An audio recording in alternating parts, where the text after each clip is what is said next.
Hello friends, स्वागत करते हैं आपका अपने इस यूट्यूब चैनल पे।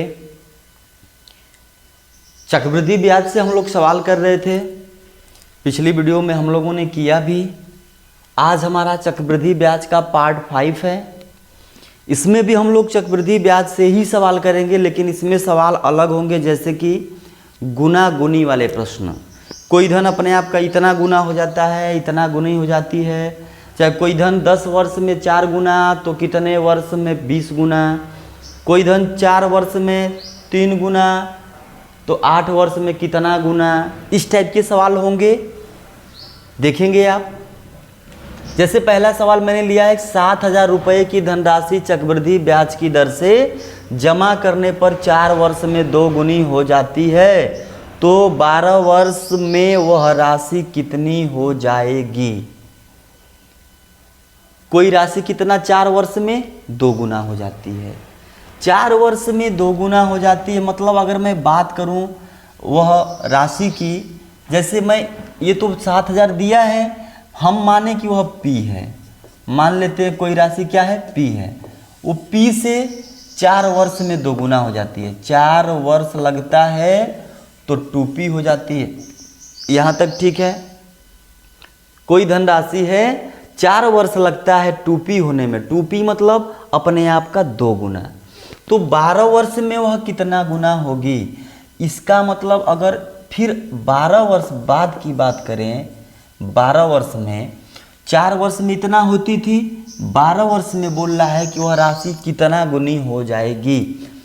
इसके लिए हम क्या करेंगे कि जो पहले 4 वर्ष दिया है इसी के रूप में इसे लिखेंगे 12 को। अगर हम 12 को 4 के रूप में लिखें तो लिख सकते हैं 4 गुणे 3 वर्ष। 4 गुणे 3 वर्ष सिंपल तरीका है, एकदम सिंपल समझाते हैं, आप वीडियो बने रहिए। 4 गुणे 3 वर्ष, यहाँ पे 4 वर्ष में 2 गुनी हो रही थी, यहाँ पे 12 वर्ष में कितना गुनी होगी।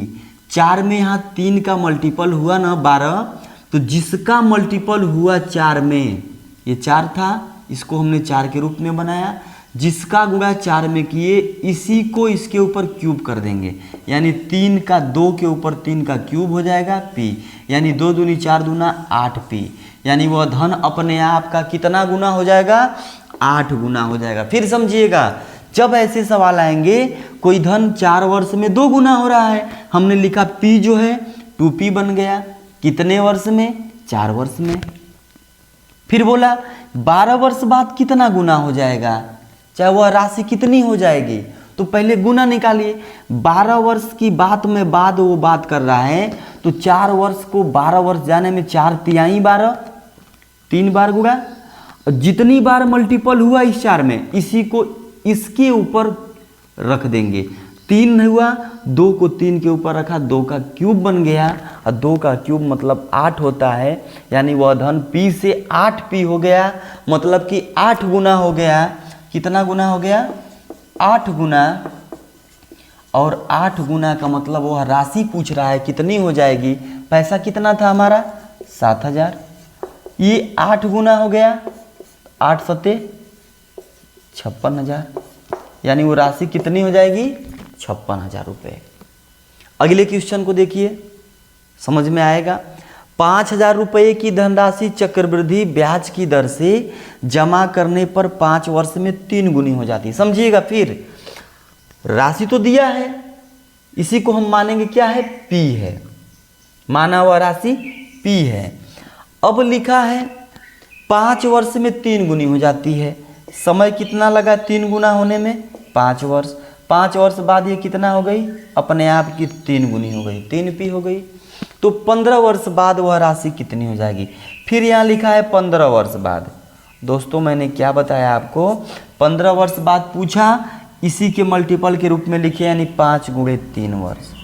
5 गुणे 3 वर्ष, अगर यहाँ 5 था, यहाँ 3 का गुणा हुआ, यही 3 इसके ऊपर घात कर देंगे, यानी 3 के ऊपर 3 घात P, यानी 3 त्रिक 9 3 27P, यानी 27 गुना हो जाएगा। अपने आप का कितना हो जाएगा, 27 गुना।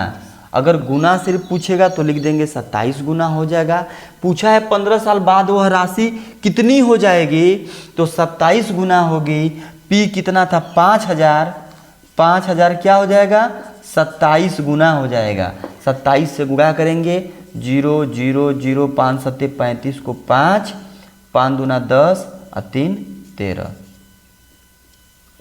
1,35,000 रुपया हो जाएगा। कितना हो जाएगा वह 1,35,000 रुपया हो जाएगा। आइए कुछ सवाल और करते हैं। आइए दोस्तों देखते हैं तीसरा सवाल। इसमें दिया है कोई धनराशि 12,000 रुपये की धनराशि चक्रवृद्धि ब्याज की दर से जमा करने पे 5 वर्ष में दोगुनी हो जाती है।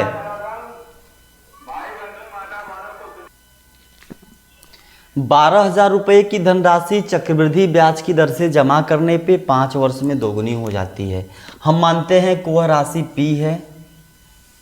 5 वर्ष लगा कितना होने में, दोगुना होने में, मतलब कि 2P होने में।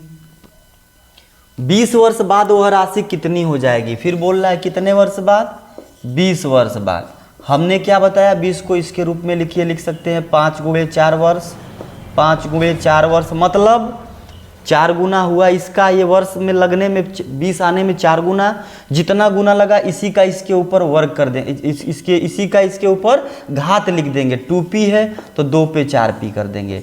2 पे 4P का मतलब 2 दूनी 4 दूनी 8 दूनी 16, 16P, यानी अपने आप का कितना गुना हो जाएगा, 16 गुना हो जाएगा। ठीक है, 16 गुना हो जाएगा। पहले धन कितना था 12,000 रुपये, अब 16 गुना हो जाएगा। 0 0 0 16 दूना 32 को 2, 16 एकम 16 3 19, 1,92,000 रुपये हो जाएगा वह। ठीक, अगर गुना पूछता तो लिखते 16 गुना हो जाएगा। वह राशि कितनी हो जाएगी, तो हो जाएगी 1,92,000। ठीक, अगले सवाल पे चलते हैं। कोई धनराशि चक्रवृद्धि ब्याज की दर से 3 वर्ष में अपने आप की 3 गुनी हो जाती है, तो वह कितने समय में अपने आप की 9 गुनी हो जाएगी। कोई धनराशि P है, ये 3 गुनी हो जाती है 3P, कितने समय में, 3 वर्ष में। वह कितने समय में अपने आप की 9 गुनी हो जाएगी, समय पूछ रहा है। 9 गुनी बनाना है। 9 गुनी आप देखेंगे किसका वर्ग है, 3 का वर्ग है। यहाँ हम लोग वर्ग बनाते थे तो इधर समय जब दिया रहता था तो इसका हम लोग वर्ग करते थे, जितना समय से गुणा होता था इसमें इसके ऊपर वर्ग कर देते थे। तो वर्ग करने का मतलब अगर 9P है तो 9 को हम लिख सकते हैं 3 के वर्ग का P, यानी 2 का वर्ग हुआ, यानी इधर कितने का गुणा रहा होगा, 2 का गुणा, यानी 3 गुणे 2, यानी कितना समय लग गया, 6 वर्ष लग गया। यहाँ तक समझ में आया। ये दोस्तों गुना गुनी वाले सवाल सिर्फ लॉजिक इतना ही है कि अगर कोई धन 5 वर्ष में 2 गुना हुआ, लिखेंगे P से 2P। 20 वर्ष में कितना गुना होगा, 20 वर्ष को हमने इसके गुना के रूप में लिखा तो 5 गुणे 4, लेकिन जो गुणा हुआ इसका उसी का इसके ऊपर हम लोग घात के रूप में लिखा। यहाँ पे अगर हमने समय बताना था, 9 को हमने घात के रूप में लिखा 3 की घात 2, इसी 2 का, यही तो 4 का गुणा इधर होता था 5 में जो घात थी, उसी तरह 2 की घात जो है इसका गुणा इसमें समय में होगा तो 3 दूना 6 वर्ष। आया समझ में।